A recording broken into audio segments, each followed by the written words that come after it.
Hello everybody, this is Hammer Striker here. Today we're going to talk about something that we get asked occasionally, especially by new shooters, people that are getting interested in either getting their first handgun or getting into the sport, and that is hammer versus striker. Which one's better? Now, the first thing I'll say is that there's no better. There's differences between them. They're both very functional platforms, both work very well, and if you like the characteristics of one, it'll serve you well. So I'm not going to in this video say, striker's best, don't even look at hammer or vice versa. But what I will talk about is some of the differences between them, what are the fundamental functional differences, and what might make you want one or the other, or at least what to look at if you're picking up a gun and, whether it's hammer or striker, trying to figure out what's going to be best for me.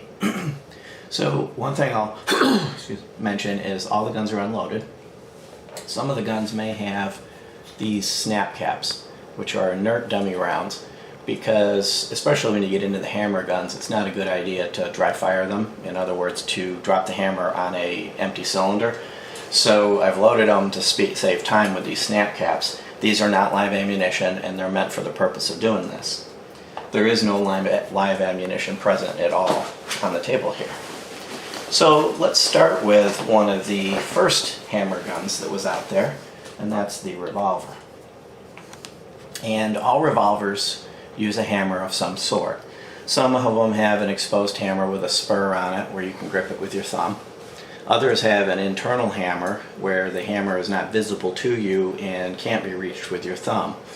But the basic mechanism of a revolver is a hammer, and it's a double action only generally. Some of them are single action, double action, in that you can manually pull the hammer down and cock it to get a single action pull. And some are single action only where you have to cock the hammer. These are snap caps, as I mentioned. So this particular one is known as a DASA.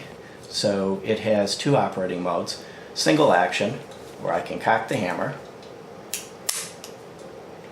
and notice the trigger is pulled back at this point, and you'll see that the trigger pull on this is exceptionally light and short. There is no reset like you have on some guns. You have to let the trigger all the way back out.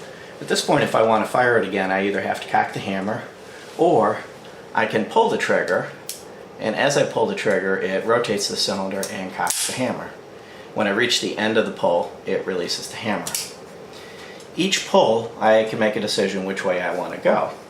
Now on one that's double action only, for example one with a hidden hammer or that doesn't have the single action mechanism, I would have to just pull it the whole way all the time. On single action onlys, especially if you get into some of the older cowboy type revolvers, you have to pull the hammer every time and drop the hammer. So this is basically the operating principle of a revolver. It works very well. Some people don't like having to do something manually every time, and that's where the semi-automatics come into play. So I'll set this revolver aside, and this is a 1911, a very common platform. It was adopted by the Army in 1911, the original Colt version of it, and these are single action only. And basically what that means is you have to have the hammer in a cocked position to operate it. So notice it is unloaded. When I put the slide down, the hammer is back because cycling the slide operated the hammer. These also tend to have external safeties. The 1911s have a grip safety. This has to be depressed in order for the gun to operate. It gets depressed by your hand automatically when you get a firing grip. And then they also tend to have external safeties on the side that you can operate to put the gun into a safe or a ready to fire position. Typically in a 1911 you sweep it down into a ready to fire position and up into a safe position. The 1911 or other single action only type automatics would be meant to be carried in a cocked and locked state. And what that basically means is that the hammer is back, there's a round in the chamber, and the safety is in the up or locked position. You would draw the gun if you were needing to use it and sweep the safety down with your thumb as you pulled the gun up and came into a firing position, and then it would be in a ready to fire state. If you didn't have it cocked or you didn't have a round in the chamber, you'd either have to cycle it or manually cock it, which in a need situation could add quite a bit of time. Now the fact that the hammer's back and the only thing that's preventing the hammer from dropping is the safety does make some people uncomfortable, but 1911s have been carried in that state for over 100 years, and accidents when properly handled are not a common thing. What you'll find with a 1911 is the trigger pull is consistent every pull. So regardless of how many times you fired the gun and cycled the gun, the trigger pull will be consistent. And what I'm going to do is I'm going to pull the trigger, but to avoid potentially damaging it, I don't have snap caps in it. I'm going to hold the trigger, or I'm going to hold the hammer. But you'll notice it's a short pull. There's very little trigger pull there. That's all the trigger pull it took to drop the hammer. It's a very light trigger and a very short trigger. The hammer's down, the gun would fire and cycle. It would put the hammer back and it would be ready to go again. If I were done firing or ready to holster it, I'd flick the safety up, and at this point now the gun is inoperable. Newer 1911s also do have a firing pin block similar to the strikers that I'll show you in a bit, where if for whatever reason the hammer were to fall without having the trigger pulled, the striker block would prevent it from hitting, or I'm sorry, the firing pin block would prevent it from hitting the round and setting the round off. This particular example of a 1911 is a Springfield Armory lightweight operator. The 1911 is typically chambered in 45. That was the original chambering. But of course, nothing we're going to say today is a hard and fast rule, because for everything somebody has figured out a way to do it differently. And you can actually get 1911 platform guns chambered in 40, 9mm, 10mm, and various other calibers. But the original classic 1911 was chambered in 45. And there are many manufacturers making high quality instances of this. One thing I'll mention, this was a Springfield Armory. Neglected to mention that this is a Ruger SP-101. It's chambered in .357 Magnum and can also fire 38 Special. We'll move on to another automatic. This is a Beretta 96A1 chambered in .40 caliber, and I happen to have it disassembled. The slide is here. And this is also a military firearm. This one has a hammer as well. You'll see it right here. Very similar to the 1911. And the hammer can be cocked, or it can be cocked by the action of the slide. This one here has a DASA trigger. So what I'll do is I'll show you how the gun operates internally, give you an idea how the hammer platform works, and then I'll put it together and show you the action of the DASA trigger. But what you're going to find on most of the hammer type guns is at the rear of the gun you're going to have a structure that not only contains the hammer, but it also contains the sear, the mechanism that releases the hammer and allows it to drop. And there's a spring down the body of the gun internally that you can't see that provides the tension to operate the hammer. With an exposed hammer, you'll see that the hammer pivots here, comes back, and then when the trigger is pulled comes forward and will hit a firing pin that's in the slide, which I'll show you right now. In the slide, and this will be a little bit difficult to see due to contrast, but I'll try to get it where you can see it. Right in here, there is a firing pin. Now in this one here, because it's unsafe, the firing pin is hidden. With it off safe, the firing pin is accessible. The hammer will hit this pin, will push forward through this channel, and hit the round.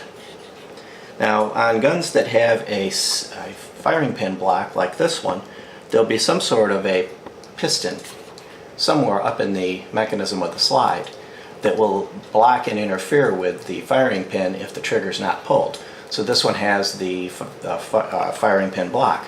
The firing pin block is part of a drop safety mechanism to ensure that if the gun is dropped, the sear gets jarred by the impact and releases the hammer, that it can't hit the firing pin. Now some guns like this one have the dual safety of the firing pin block, and as well as when it was unsafe, the firing pin was rotated away and became inaccessible. So let me go ahead and I'll put this back together, and then I'll pick back up and show you how the trigger operates on it. So what we have here is the Beretta fully reassembled, And I've loaded it with, there's a round in the chamber of snap caps, and I've loaded the magazine with snap caps. These, the inert dummy rounds we mentioned at the beginning of the video. There is no live ammunition on the table. And I'm going to show you the various operating modes of a DASA. Insert the mag, I have a round in the chamber. At this point, the gun is in DA mode, or double action mode. It's also on safety. The safety is down and you can't see the red. The hammer is down. So in order to fire this gun in this mode, what I would have to do is flip the safety to fire and begin pulling the trigger. And as I'm pulling the trigger, you'll see the hammer's coming back. So it's a fairly heavy, fairly long pull, because not only am I trying to release the sear, but I'm also having to supply all the energy to tension that spring and pull the hammer back. Once I get to the end, the hammer falls, the trigger falls back. Now what would happen at this point is the gun would cycle. So I'll cycle it. And when it finishes cycling now, the hammer will be back. So now I'm in single action mode. And at this point, you'll notice the trigger is back a little bit. There's very little take up. And a very light pull and the hammer drops. And this cycle will repeat until the gun runs out of ammunition. Another operating mode I can go in is putting the gun on safe, round in the chamber, and hammer down. And when I'm ready to fire it, I take it off safe and cock the hammer myself. That effectively simulates what would happen if I'd fired it and the slide had cycled. And I get that same very short take up and light pull. Now, a feature that is found on many DASA guns, not all, is a decocker. And what a decocker does is the hammer's back, there's a round in the chamber, I can pull the safety down. And when I pulled the safety down, it looked like it fired, but it didn't. Remember I mentioned earlier that firing pin rotated out of the way when the safety came down. And what it did is it put the hammer down safely. So what it allows me to do is now carry this gun not cocked, leave it on safe, and when I go to fire it, take it off safe and use the DA mode to pull the trigger, pull the hammer back and cycle the gun. Now you're going to find not all guns have decockers, that not all DASA guns have decockers, but those that do give you a variety of choices of how you happen to want to carry the gun and the state you want it in at the time you have it in your holster or go to pull it out of your holster.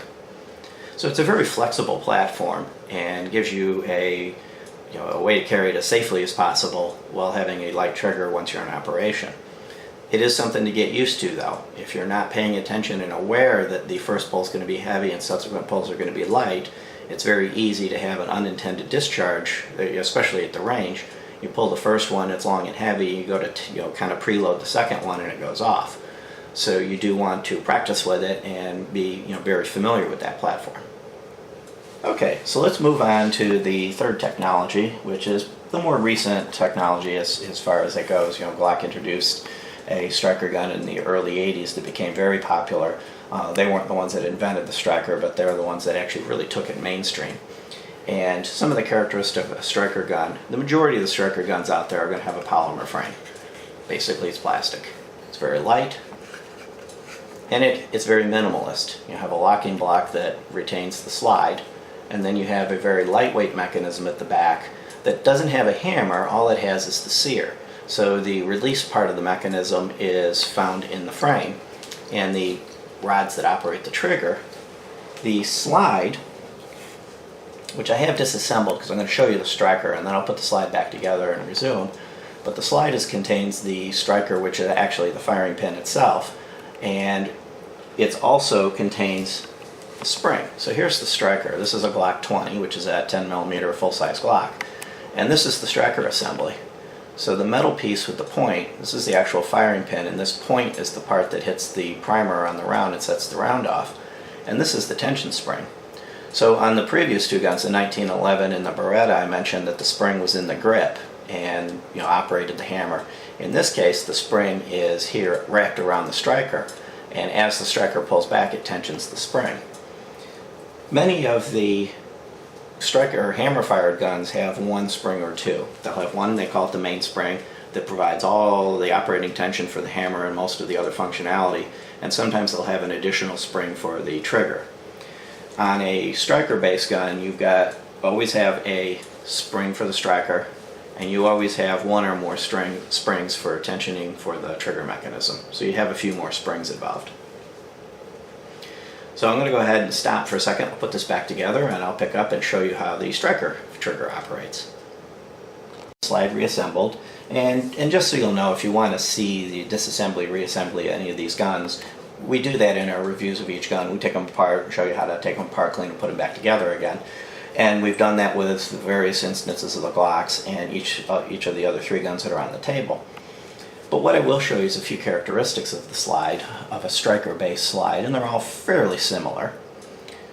This pin right here that's protruding down is from the striker. This interacts with the trigger and forms the sear, the catch and release mechanism. And then further up you have a plunger right here that is part of the drop safety mechanism, and it's called the striker block. And if this plunger is not pushed down, it'll block the striker from being able to reach the primer and make the gun drop safe. The majority of striker guns and newer hammer guns have some form of drop safety, usually some sort of a plunger mechanism. And then as you come further up, you have the barrel and the recoil spring. So what it effectively does is you've got, on a striker gun, you've got 2 distinct halves that simply made together to provide the functioning firearm. Most striker guns reassemble fairly easy. Several of the various different hammer guns can be a little bit complicated, and of course they do go to better much easier if you turn them the right way. But now I have successfully reassembled a Glock. Now, one of the main characteristics of the majority of striker guns is that they're classified as DAOs, in that they have to be in an internally cocked state in order to fire. There are a few exceptions to that, but most of them, even the ones that, like the small pocket cars, do slide assisted cocking. And basically what they'll do is when they cycle, they'll pre-tension the striker a little bit to make the trigger lighter. So basically, if they're not cocked, if the trigger goes on an empty chamber or a dead round, you have to cycle the gun to get it operational again. So I'll demonstrate that. Of course, we just put it together so you know it's empty, but I'll demonstrate that again. I've cocked the gun by cycling it. So when I go to pull the trigger, you'll get a little bit of take up, and then a very crisp break. Now on a Glock you can dry fire them, so there's no snap caps in this gun. And when I let go of the trigger, it just stays there. Now some of the other striker guns, there is a spring that will pull the trigger back out, but effectively at this point, because it went, the striker was fired on an empty chamber or a dead round, the gun is now inoperable until I cycle it. When I cycle it, the trigger will come forward and it's ready to operate again. Now you'll notice, because of that, the pull on the trigger itself is the same every cycle, but there is one nuance that many of the striker guns have, and it's called a reset. So I'm going to go ahead and fire this one again. So you notice the take up, then the break. I'm going to keep the trigger held back and cycle it. Now what I'm going to do now is show you the concept of reset. Not all striker guns have it, but many of the, all of the Glocks do, and many of the match and performance ones do. I'm going to let the trigger out, and notice it clicks before it went all the way out. At this point it's ready to fire again, and there's no take up and just a very short break. What this allows you to do is get some of the benefits of a DASA without having to have the hammer operated mechanism. And if I did fire it and I let the trigger all the way out, when I pull the trigger back in, I would again have just the same take up and same break. One thing you'll find is the amount of force it takes once you've pulled the take up out of it, whether you're using the reset or not, to drop the striker is the same every round, unlike the DASAs where it's long heavy on the first pull and then light on the other. You'll also find that most striker guns do not have decockers. They're meant to be in that cocked state and ready to go. As far as size goes, I did happen to choose 3 relatively similarly sized guns. This one's about the same size as the 1911. What you're going to find is it's easier to find a small striker fired gun. But again, SIG does make some very, very small hammer fired guns, so it's not that you have to go striker to get a small gun. It's just you're going to find a more commonly find very small lightweight guns, for concealed carry in the striker territory. So it really does come down to which works the best for you. If you've got friends that have various different ones, give them a try. Now at least you know what you're looking for, you know what the differences are, and it gives you some things to think about. So you've got something like this Striker Glock, something like this classic single action 1911, the DASA hammer fired, in this case a Beretta, and of course we can't forget the revolvers. And remember, revolvers will come in single action only, double action only, or single double action. So you have that same variety of choice with a revolver that you have with any of the others. So if you like our videos, give us a thumbs up, like, share, subscribe, and have a great day. Thank you.